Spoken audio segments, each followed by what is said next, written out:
आणि आपले जे भंते असतात 9 दिवस विहारामध्ये जे वावर करत असतात त्यांची परिपूर्ण काळजी घ्यावी. तसे 14 ऑक्टोबर 2021 रोजी आपला धम्मचक्र प्रवर्तन दिन होता. त्या अनुषंगाने आपण दोन्ही कार्यक्रम एकत्रितरित्या आज पकडलेला आहे. तरी आज या कार्यक्रमात आपल्या इथं उपस्थित संघाचे नमपा म्हणते तसेच आकाशभूमी म्हणते उपस्थित राहिलेले आहेत. तसेच थोड्या वेळात म्हणते बोधीशी सुद्धा इथे उपस्थित राहणार आहे. तत्पूर्वी आपण कार्यक्रमाला सुरुवात करण्यापूर्वी मी सह्याद्री सोसायटीचे अध्यक्ष माननीय मुरलीधर राजांना विनंती करतो की त्यांनी भगवंतांनी पुष्प वाहिले.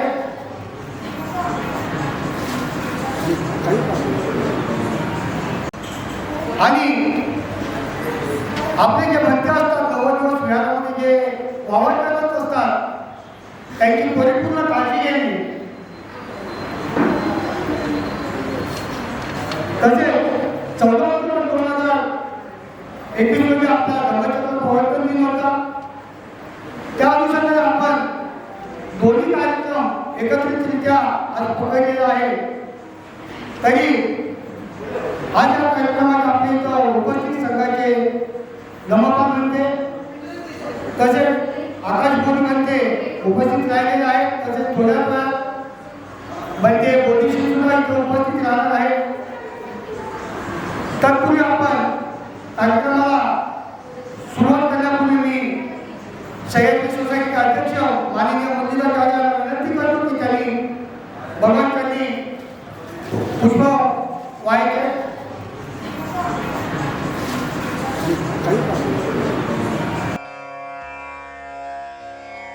बुद्धं शरणं गच्छामि धम्मं शरणं गच्छामि संघं शरणं गच्छामि बुद्धं शरणं गच्छामि धम्मं शरणं गच्छामि संघं शरणं गच्छामि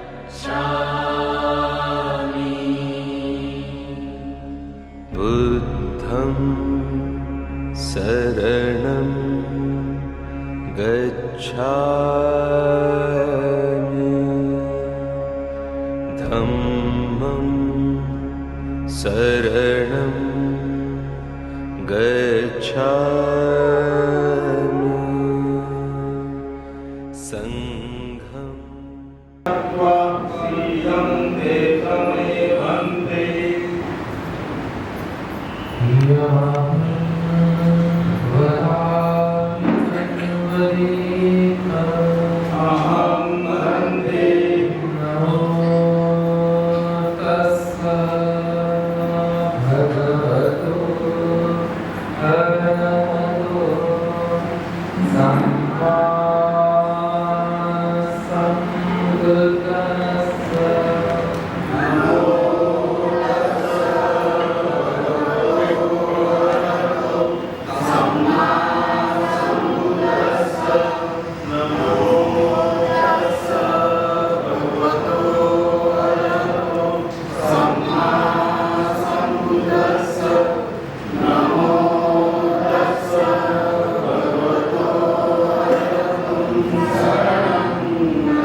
सुखी भवन्तु ते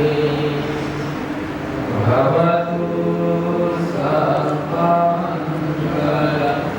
रक्षन्तु सर्वदेवताः सर्वसम्मान् भावेन सदा सुखी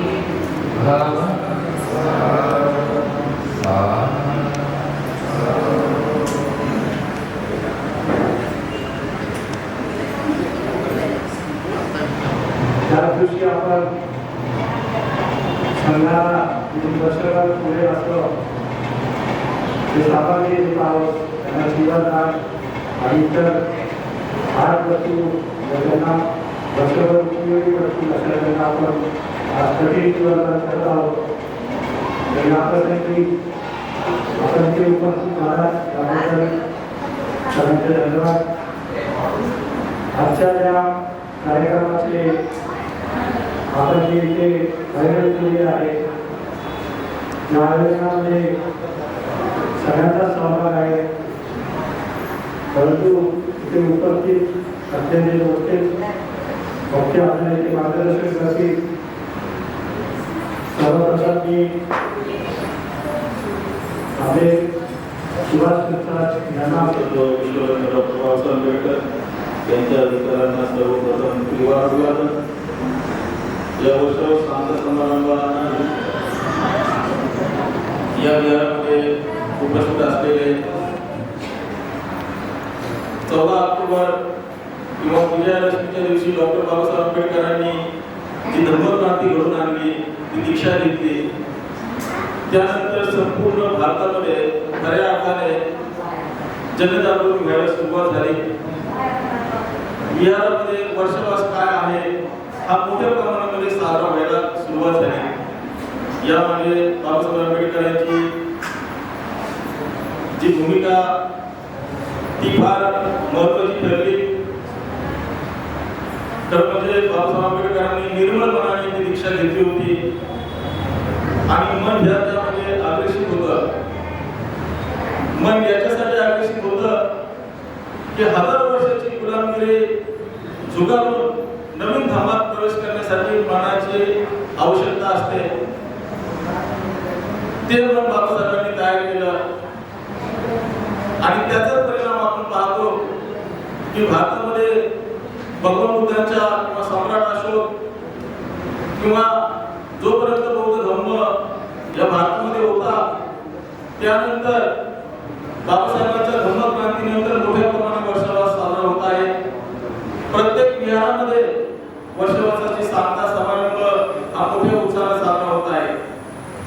याबद्दल मी इथल्या आयोजकांचं अभिनंदन करेन, त्यांना धन्यवाद देईन की त्यांनी खूप मोठ्या प्रमाणामध्ये जनजागृती केली, बौद्ध धर्मामध्ये लोकांना घेऊन आले. हा इथे 5वा वर्षवास साजरा होत आहे.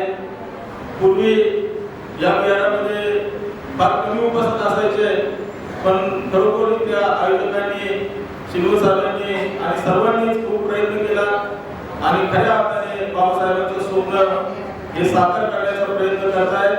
मी माझ्या अखिल भारतीय बौद्ध महासंघातर्फे, आनंद बौद्ध विहारातर्फे सर्वांचं अभिनंदन करतो आणि या वर्षवासानिमित्त किंवा विजयादशमी होऊन गेली त्यानिमित्त सर्वांना शुभेच्छा देतो.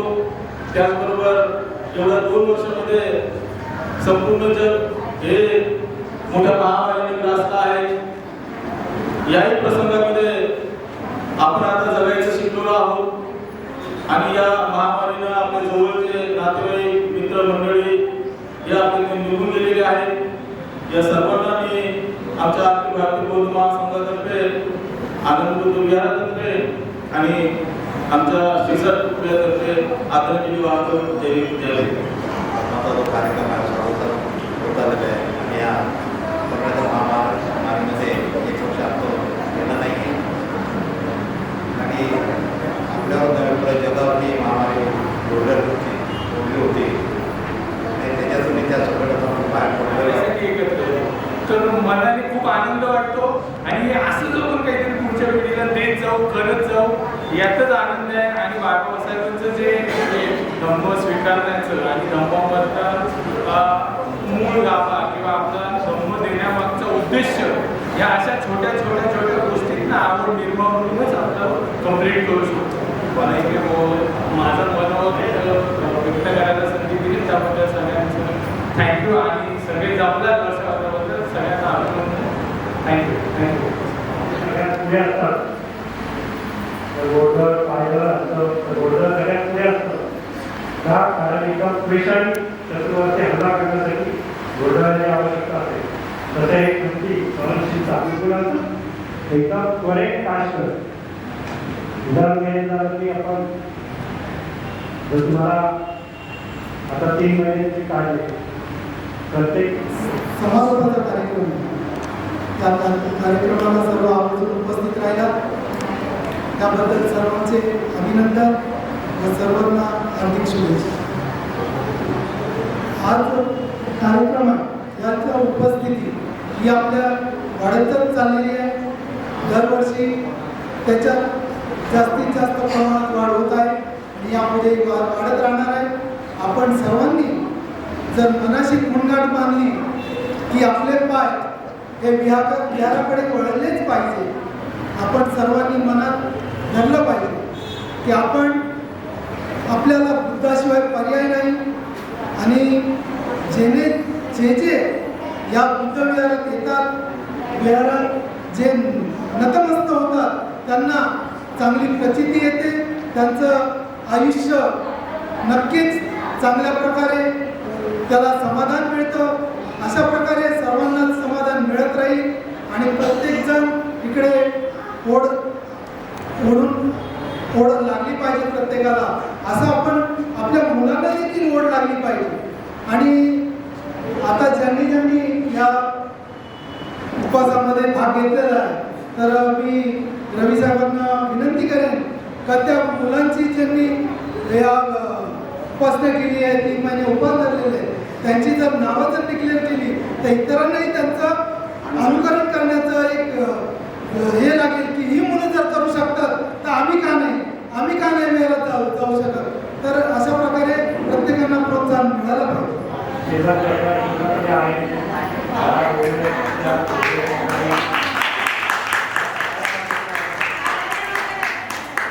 या सर्वांच्या नावाने आपण चालू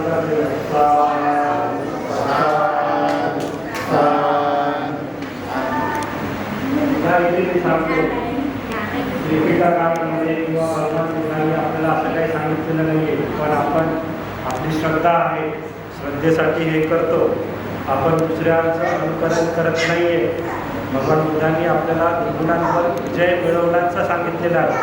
त्या दृष्टीनेच आपण असल्या गोष्टी करत आहोत. त्याच्यामध्ये अंधश्रद्धेचा कुठलाही भाग नाही आहे. काय संपलं म्हणून आपण साजरं करतो. संपलं काय मला सुरू काय झालं आपण सांगता जवळ फार सहजपणे बोलून जातो विलया म्हणतो आणि फार चांगल्या दृष्टीने फार चांगल्या पद्धतीने आपण आपापल्या घरीने साजरा करतो. पण सांगता कशाची झाली कोणाला सांगता येईल का? सांगता कशाची झाली हे सांगता आलं पाहिजे. सांगता समारंभ आजच्या क्षणात जर बोलायचं झालं तर आपण हा कार्यक्रम घेतलेला आहे वर्षावास. वर्षावासाबद्दल आपण बरंच बोलून झालेलं आहे. मागच्या 6 वर्षापासून आपण हा कार्यक्रम घेतला. हा कार्यक्रम किंवा हा वर्षावास काय असतो हे सगळं ठरवणं बेसिक ते बहुतेक सगळ्या लहान मुलांना देखील माहीत असलेलं काम. पण ते नाही सांगता हे संपलेलं नाही. भगवान बुद्धांनी बरेचसे काही सिद्धांत नियम सांगितलेले आहेत. आपण काहीही नेहमीच नाही. प्रत्येक गोष्ट ही परिवर्तनीय आहे. पाणी पितो त्याची वाफ होते वाफेचं दव होतं दवाचं पाणी नव्हतं वगैरे चक्र चालू होतं. कुठलीही गोष्ट नित्य जाती ज्याला आपण म्हणतो संकल्पामध्ये म्हटलं हे तुम्ही बघितलं असेल, जाती जला मरण. जाती जन्मतो माणूस, जगतो, म्हातारा होतो आणि मरतो. या क्रिया आहेत, या स्टेप्स आहेत. कुठलीही एकही क्रिया अशी जास्तीच नाही आहे, कायम नाही. म्हणून प्रत्येक क्रियेला परिवर्तन आहे आणि हे परिवर्तन व्हायलाच हवं हे अपेक्षित आहे आपल्या धर्मामध्ये. आणि परिवर्तन हे स्पर्धेतून व्हायला पाहिजे. कारण गौतम बुद्धांनी सांगितलेले होते त्या कालावधीमध्ये एका ठिकाणी राहणं ते वापरावं. आणि हे 4 महिने ज्याला पावसाळा तर म्हणतो आणि पाळतो आपण 90 दिवसात. मग हा फरक का? साहजिक कुठून जरी कुठल्या तरी पावसात एखादा प्रश्न येईल, त्याला वैदिक धर्मामध्ये चातुर्मास म्हणतात, जैनांमध्ये आपल्यामध्ये देखील चातुर्याम म्हणतात. या म्हणजे प्रवास वेळ. मग आपण 90 दिवसाचा 3च महिने 1 महिन्याचं काय 3 महिने 90 दिवस झाल्यानंतर 1 महिना तुमची तयारी करायची आहे तुम्हाला पुढच्या प्रवासासाठी. म्हणजे तुम्ही 90 दिवसाआधी थांबलेला होता आराम करण्यासाठी नाही, विश्रांती. त्या काळामध्ये धर्मदान, विचारदान, धर्माचं ज्ञान तुम्हाला इतरांना देऊ शकत होता. त्या काळामध्ये इतर कारण शेतकरी बंधू किंवा इतर जे उपासक होते त्या काळात विहारात येऊन किंवा जिथे पालावा असतो तिथे येऊन श्रवण करत होते.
अशी परिस्थिती उद्भवलेली होती. अनेक लोक आपले नातेवाईक जवळचे आपले मित्रमंडळी त्या महामारीमध्ये दगावले गेले. परंतु अशा परिस्थितीत भंतेंनी प्रतिकूल परिस्थितीमध्ये विहारांची देखभाल करणारे आमचे तसेच खास करून मी अभिनंदन करतो गौतम बनसोडे. ही जी व्यक्ती आहे बघा पडद्यामागे असते, परंतु या विहाराची जी स्वच्छता निगा गौतम पहाटे 5 वाजता उठतो आणि संपूर्ण परिसर विहाराच्या मागच्या बाजूपासून ते संपूर्ण हा जो रस्त्याचा परिसर आहे तो दररोज नित्य नियमाने स्वच्छ करतो. आणि आजचे हे वातावरण आपण बघतोय, वर्षा 1.5 वर्षानंतर देखील हे विहार अगदी प्रफुल्ल ठेवण्याचं काम गौतम बनसोडे यांनी खरोखर प्रामाणिकपणे केलं. सगळ्यांनी त्यांच्यासाठी एक वेळ साधुकार करायचा आहे. गौतम बनसोडे आज ज्यावेळी आषाढ पौर्णिमा होती त्यावेळेला थोडंसं वातावरण निवळलेलं होतं आणि आपण ठरवलं होतं की संपूर्ण वर्षावास पालिका आपण या ठिकाणी सुरू ठेवूया. परंतु पुन्हा 8-15 दिवसानंतर चित्र अजून थोडंसं वेगळं झालं. कोरोनाची संख्या मुंबईच्या बाहेर वाढत गेली, त्यामुळे पुन्हा लॉकडाऊन जाहीर करावं लागलं, बंधनं जाहीर करावी लागली. त्यामुळे आपण तो परंतु काही उपासक नियमितपणे विहारामध्ये येऊन या ठिकाणी दुधवंदनेचं ते नेहमीच कार्य होतं ते कंटिन्यू ठेवत होते. त्यांचं देखील या ठिकाणी मी अभिनंदन करतो. परंतु आज या वर्षाचा संत कार्यक्रम आहे ते एक निमित्त आहे. बाबासाहेबांनी जे धम्म दिलेलं आहे या धम्म आणि बाबासाहेबांनी जी गोष्टी आपल्याला दिलेल्या आहेत एक धम्म संग्रह आणि बाबासाहेबांनी दिलेला झेंडा हा आपल्याला टिकवण्याचं काम हे बाबासाहेबांच्या नंतर आपल्याला अनुयायांमध्ये करायचं आहे. या अनुषंगाने धम्म आणि धम्माचे जे आचरण आहे ते आचरण आपल्याला विहारामध्ये आल्यानंतर शिकायला मिळतं, शांतता मिळते, दुर्गमुक्तीचा मार्ग आपल्याला विहारामध्ये मिळतो. त्याच्यासाठी मी सर्व उपासकांना जास्त वेळ न घेता सर्व उपासकांना मी विनंती करेन की नियमितपणे बुद्धवंदना करून नंतर घरी जाऊन भोजन करायचं असतं. तो नियम आपण पुन्हा एकदा सुरू केलेला आहे.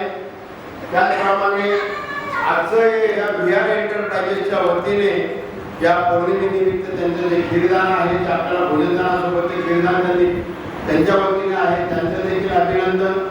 धम्माच्या मार्गामध्ये त्यांनी 90 दिवस प्रशासनात म्हणजे जसं सांगितलं की बंधन नाही आहे, परंतु आपल्याला स्वतःला कुठल्या ना कुठल्या गोष्टीचा त्याग करता आला पाहिजे. आपल्या बंधन आपण आपल्या परिवारापासून जर सुरू केली तर काही गोष्टींची एखादी गोष्ट आपण आपल्या मुलाला सांगितली की ही गोष्ट करू नको, परंतु जर त्याला जर ही जर सवय असेल एखादी गोष्ट त्याग करण्याची, आता 3-3 महिने आपण कुठला मांसाहार टाळलेला आहे, वर्ज करण्याची जर सवय लागली तर एखाद्या व्यसनामध्ये वेदना अडकलेला असेल आणि त्याला जर आपण बंधनं घातली तर तो व्यसनापासून मुक्त होऊ शकत आपण केलेला आहे.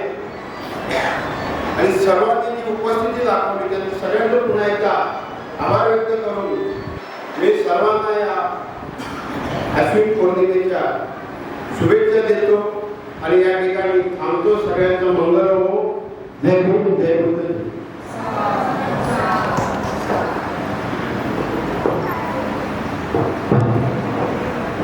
त्याचप्रमाणे वर्षाभाग सांगता समारोह असा हा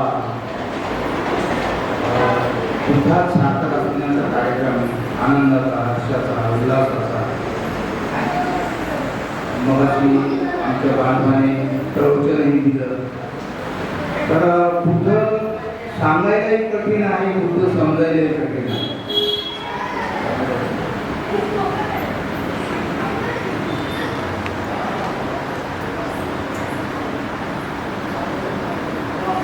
कि बुद्ध विश्व का भूषण है, बुद्ध विश्व का भूषण है, बुद्ध से जग ये रोशन है, बुद्ध धम्म ये क्या है किरण, बुद्ध से बुद्ध विश्व का भूषण है, बुद्ध से जग ये रोशन है, बुद्ध धम्म ये क्या है किरण. अरे मानवता का मिशन है, मानवता का मिशन है. आणि म्हणून तुम्हाला समजेल असं एक मराठीत सादर करतो की बुद्ध धम्म म्हणजे काय.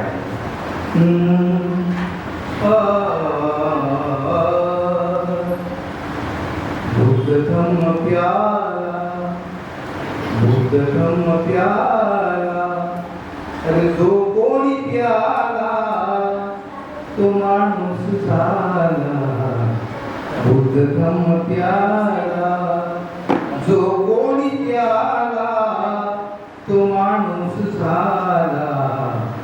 तरुणीचा प्याला, अरे जो कोणी प्याला माणूस झाला. बुद्ध धम्म प्याला. अणुबांब स्पर्धा तोडीत राहील प्रगतीचे पाय हो. अणुबांब स्पर्धा बुद्धाच्या धम्म वाचून नाही तर उपाय हो.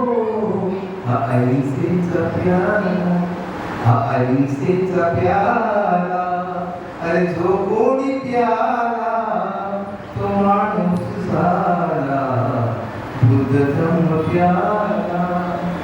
अखंड जगात या धम्माचा होई सन्मान, अखंड जगात या धम्माचा होई सन्मान.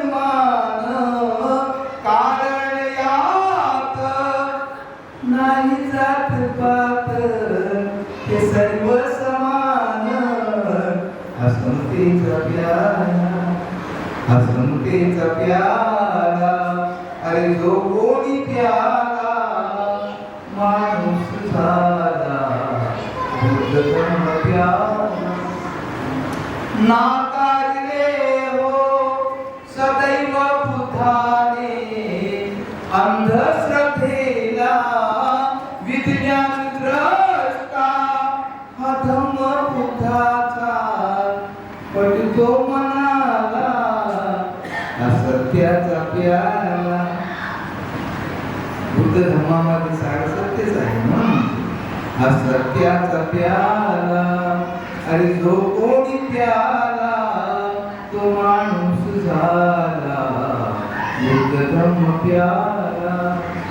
या धम्मात नादत आहे पावित्र्य किरण, ढागाळणार नाही कदापि चारित्र्य किरण.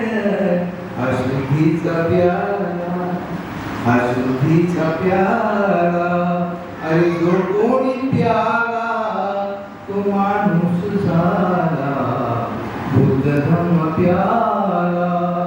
जो कोणी प्याला तो माणूस झाला, हा करुणेचा प्याला, अरे जो कोणी प्याला माणूस झाला, बुद्ध धम्म प्याला.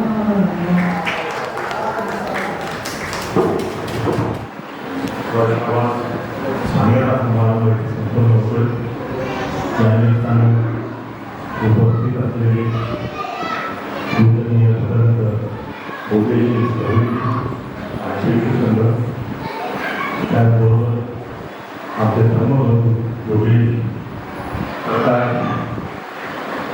आणि तरुण महाराष्ट्राचे तरुण कवी किरणजी यांना आम्ही आमच्या बालपणापासून पाहत आलेलो. आजही तरुण वाटतात, त्यांना कोणी म्हणता येणार नाही. मीच वयस्कर आहे, परंतु किरणाला टिपिटल आपल्या शुभेच्छा. तर या मंगल प्रसंगी या ठिकाणी मला रस्त्याच्या आमच्या सामन्यामध्ये एक कार्यक्रम होता. तिथे समजलं की आपण हे एक कार्यक्रम आहे.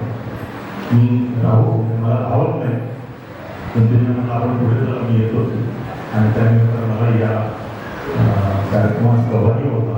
मी स्वतः भाग्यवान होतो. तर ते माझं बालपण ह्याच विभागात आहे, म्हणजे ह्याच बाबतीत.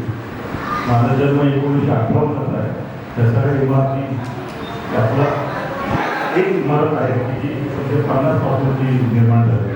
आम्ही इथे कॅन्टीन होते, दुकान होती वर्गामध्ये. तेव्हा मला खरोखर बोलण्याची इच्छा नाही करत होते. भंतेजींचा सवाल आपण बोलावा एवढा मोठा नक्कीच नाही, परंतु भंतेजींच्या आपण जबरदस्त ऐकायचे. मी पुन्हा एकदा आपल्या सगळ्यांना धन्यवाद देतो आणि या आणखीन निमित्ताने सगळ्यांना शुभेच्छा देतो. आपल्या प्रभाचं मंगल हो, आपल्या कुटुंबातील सर्व सदस्यांना चांगलं सुख संपन्न दीर्घायुष्य लाभो आणि मंगल मी शुभेच्छा व्यक्त करतो आणि थांबतो. जय हिंद. नमस्कार.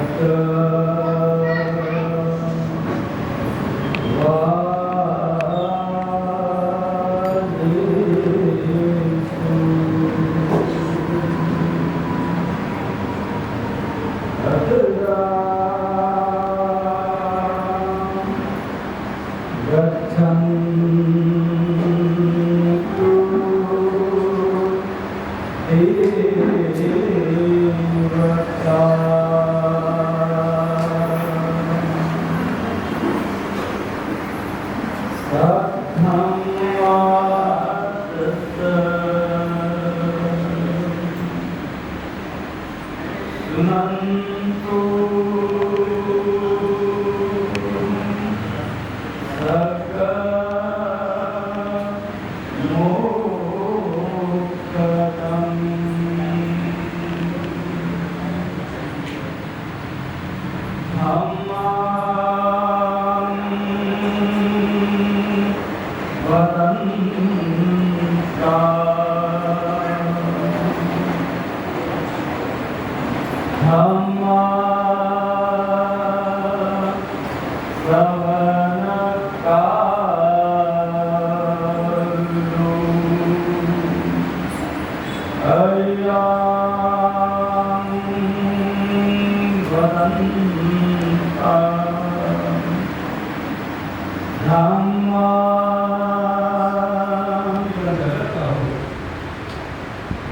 असा ज्यांनी माणसाला माणूस म्हणून जीवन जगण्याचा मानवी अधिकार प्राप्त करून दिला आणि खऱ्या अर्थाने या भारत देशाला राज्यघटना संविधान मिळवून दिलं आणि हा भारत देश झाली न्यायाचा भारत देश, समतेचा, ममतेचा आणि बंधुत्वाचा हा भारत देश बनवला. असे या देशाचे खरे पुरे देश खरे भारत भाग्य विधाते विश्वरत्न परमपूजनीय डॉक्टर बाबासाहेब आंबेडकर या रत्नांना सर्वप्रथम अभिवादन. आज अश्विन पौर्णिमा वर्षावास सांगता समारंभ. या समारंभामध्ये श्रावस्ती बुद्धविहारातील विद्यमान सर्व उपासक उपासिका बालक तथा बालिका सर्वप्रथम या श्री पौर्णिमेच्या आपणा सर्वांना अधिकारी शुभेच्छा मंगल. आषाढ पौर्णिमा ते अश्विन पौर्णिमा या 3 महिन्याच्या कालखंडामध्ये आपण सर्वांनीच भगवान बुद्ध आणि त्यांचा धर्म या ग्रंथाचे वाचन करून चिंतन मनन करून धर्म समजून घेऊन त्याप्रमाणे वाटचाल करण्याचा प्रयत्न करू. सद्धम्मं श्रवणं किंचो बुद्धानो उपासो. अर्थात भगवान बुद्धांनी त्या 4 गोष्टी अतिशय कठीण आहे, दुर्लभ आहे असं म्हटलेलं आहे. या 4 गोष्टी अतिशय कष्टप्रद आहे, अतिशय मोठी. पहिली गोष्ट किंचो मनुष्याचं प्रतिलाभो. अर्थात मानवाचा जन्म मिळणंच हे दुर्लभ आहे. मानवाला जन्म मिळाला. किंचो सद्धम्मं श्रवणं. सद्धम्माचं श्रवण करणं, सत्याचं ग्रहण करणं आणि सत्याप्रमाणे मार्गक्रमण करणं हे देखील कठीण आहे, दुर्लभ आहे. किंचो बुद्धानुपातो. बुद्धाची उत्पत्ती होणं, बुद्धाचा जन्म होणं हे कठीण आहे असं बुद्धांना मानवाचा जन्म, मानवाला जीवनदान, मानवाला धर्मश्रवण करणं आणि बुद्धाची उत्पत्ती होणं या कठीण गोष्टी आहे. आणि अजून 40, 45, 50, 60 वर्ष आणि पोट देखील साफ होत नाही. तो अतिशय अस्थिर होतो, त्याला पूर्ण असं थकल्यासारखं वाटतं. चालतानाही, तुमचं काम करतानाही उत्साह राहत नाही. आणि अशाच प्रकारची जर आपली प्रक्रिया चालू राहिली तर आपलं आयुष्य हे कमी होतं. जसा एखादा आंबा चिंपणा हळूहळू चिंतो. अशा प्रकारे आपण अतिशय चिंता केली, काळजी केली, क्रोध केला, ईर्ष्या केला की आपलं शरीर तशा प्रकारचं होत. आणि म्हणून आपल्याला दीर्घायू करायचं आहे, आपलं आयुष्य दीर्घायू करायचं आहे, आपल्या कायामध्ये मनामध्ये प्रसन्नता आणायची आहे, चेहऱ्यामध्ये ग्लो आणायचा आहे. ह्या सगळ्या गोष्टी जर प्राप्त करायच्या असतील तर भगवान कृष्णाच्या शिकवणीचं आचरण करणं, प्रॅक्टिकली कृतीशील आचरण करणं अतिशय महत्त्वाचं आहे. त्याच्यामध्ये पहिली चालली ती म्हणजे पंचशीलाचं पालन करणं. पंचशीलाच्या पालनाबरोबर अजून देखील धम्माचं आचरण करणं आणि त्याच्यापेक्षा समोर आपण विपස්සना मेडिटेशन करणं. विपश्यना ही म्हणजे विशेष अंगाने प्रत्येक क्षणाला स्वतःला पाहणे, ज्याला आपण प्रारंभी आनापानसती असे.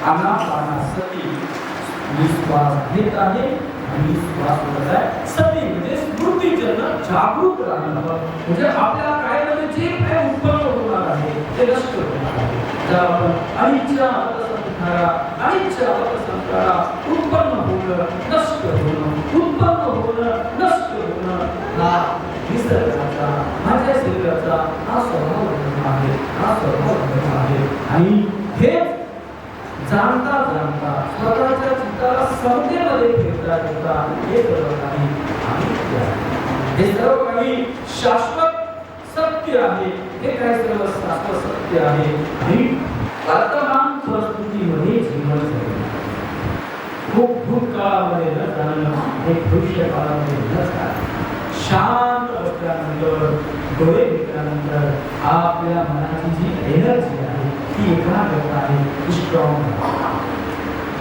तुम्ही मेडिटेशन मधून उठल्यानंतर चेहऱ्याचं ऑब्झर्वेशन करा, डोळे. तुम्ही रात्री झोपले तरी असाल आणि चेहऱ्याचा आरशामध्ये बघितलं तर तुम्हाला ग्लो दिसेल. आणि रात्रभर झोपले नसतात आणि सकाळ चेहरा आपला तर ग्लो असेल का? आणि ब्युटी पार्लर पण काहीच नाही. म्हणजे आपण जेव्हा मेडिटेशन करतो तेव्हा आपली जी एनर्जी आहे, डोळ्यामधून जाणारी एनर्जी, शब्दामधून जाणारी एनर्जी, चिंतेने जाणारी एनर्जी आहे ती बेस्ट एनर्जी.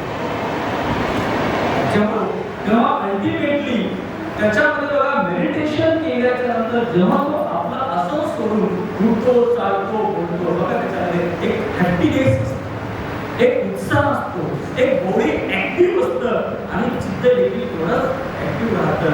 आणि या प्रमाणे आपलं स्वतःचं आयुष्य वाढतं, 100% वाढतं.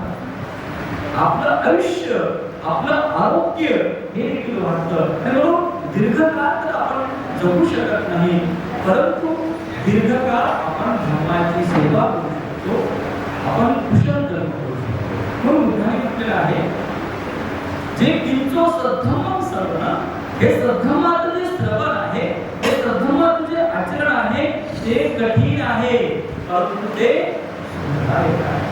विपश्यना करणं एक तास बसणं किती कठीण आहे. कंबर दुखते, हातपाय दुखते, मन दुखते, पुढे जाते, हे कठीण आहे ना, परंतु कठीण जरी असलं ते सुखदायक आहे.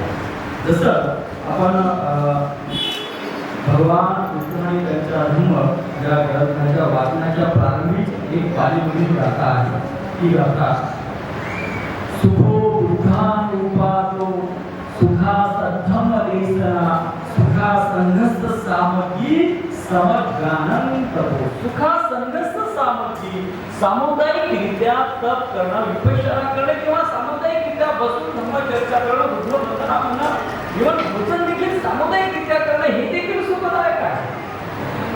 सुखा संघस्थ सामग्री सामुदायिकरित्या कृती करणं हे देखील सुखदायक आहे. सुखो बुद्धानुसारु साधु वाचाय संवरो साधु साधु जीवाय संवरो साधु साधु श्रोताय संवरो साधु साधु आणि चक्षुना संवरो साधु साधु. ही बुद्धाची उत्पत्ती सुखदायक आहे. चक्षुना संवरो साधु साधु, ज्याला आपण सम्यक दृष्टी असं देखील म्हणतो, जे आणि तो मेडिटेशन करत असतो. मेडिटेशन करत असताना तर एक गोष्ट सांगितली, जाणून सांगितली, अति जास्त न विचार करणं आणि हे उत्पन्न झालेलं नष्ट होणार. सुख असेल तरी आज सुख आहे हे दीर्घकाळ टिकणार आहे.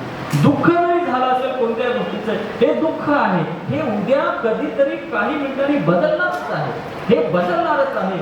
अशा प्रकारची नेहमी जाणीव भावना मनात ठेवा. जे उत्पन्न होणार आहे ते नष्ट होणार आहे. सुख असेल, दुःख असेल, पश्चाताप असेल, खेद असेल, फक्त त्यांना आहे त्या परिस्थितीमध्ये जसं आहे तसं पाहणं आणि नंतर त्याच्याबद्दल विचार न करणं हे प्रॅक्टिकली कृतीशील धम्माचं आचरण आहे. तो पुण्याचा मार्ग आहे आणि या मार्गाने मानवाला दीर्घायुष्य लागतो. आणि जे बुद्धांनी सांगितलेलं आहे, किंचो मच्चानं जीवितन, आपणाला कायने जरी जास्त काळ दीर्घ नाही राहता आलं तरी कर्माने आपण दीर्घकाळ जिवंत राहू शकतो. जसं आपल्या नजरेसमोर बुद्ध आहे, बाबासाहेब आहेत, ते आज कायरे नाहीत परंतु विचाराने आपल्या चित्तामध्ये, आपल्या हृदयामध्ये आस्था कायपर्यंत ते होतात. किंचो बुद्धान पाहतो, जी बुद्धाची उत्पत्ती सांगितली आहे ती इंद्रियामध्ये करणं, म्हणजे मी बोलताना बोलत आहे, मी चालताना चालत आहे, मी कोणतं काम करताना ते कामच करत आहे. हे देखील बुद्धाची उत्पत्ती आहे, ते बुद्धाचं स्मरण आहे. स्मृती जागरूक असण्याचं आचरण आहे, ते प्रॅक्टिकली स्मरण आहे आणि ते मानवाच्या कल्याणासाठी आहे, मानवाच्या सुखासाठी आहे. आणि म्हणून हा तथागताचा धम्म सर्वांसाठी आहे. जो कोणी या धम्म मार्गामध्ये येईल त्या मानवाला खरं सुख, खरं समाधान आणि खरी शांती प्राप्त होणार आहे. आणि म्हणून या धम्म मार्गाने आपण मार्गक्रमण करत असताना भगवान बुद्धतो नंग दुःख मनेती चक्कं वहतो पदं मनोपुपंगमा धम्मा.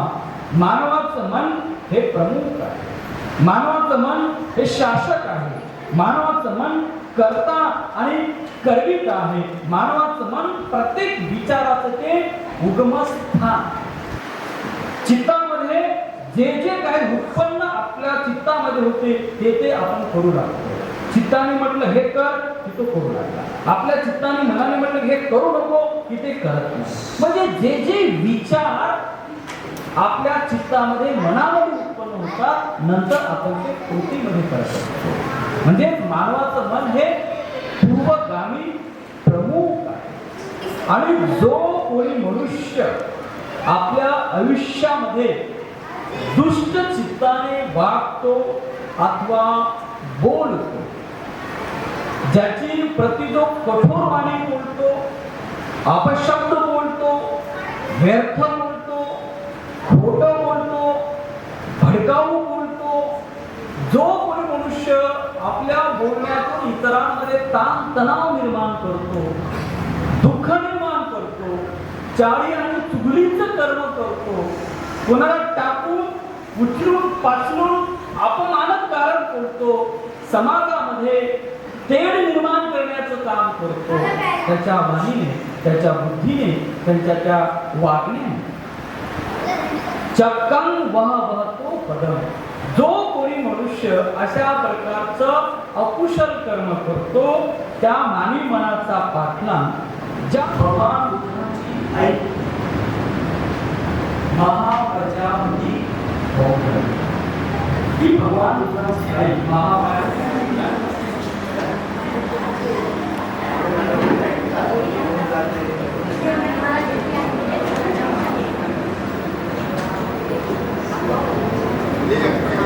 सर्व साधकांना त्यांनी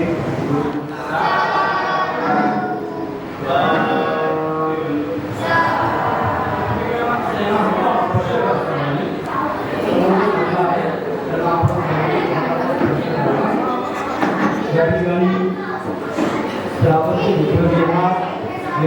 सर्व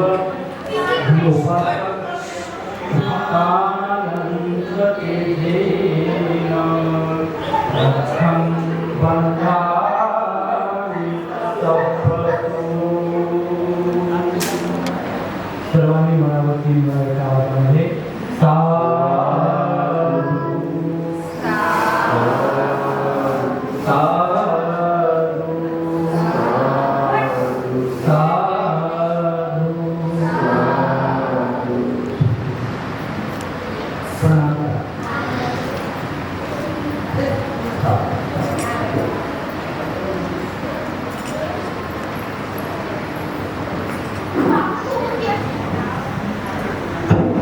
या ठिकाणी उपसंघाद्वारे आशीर्वाद असेल झालं.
Sangha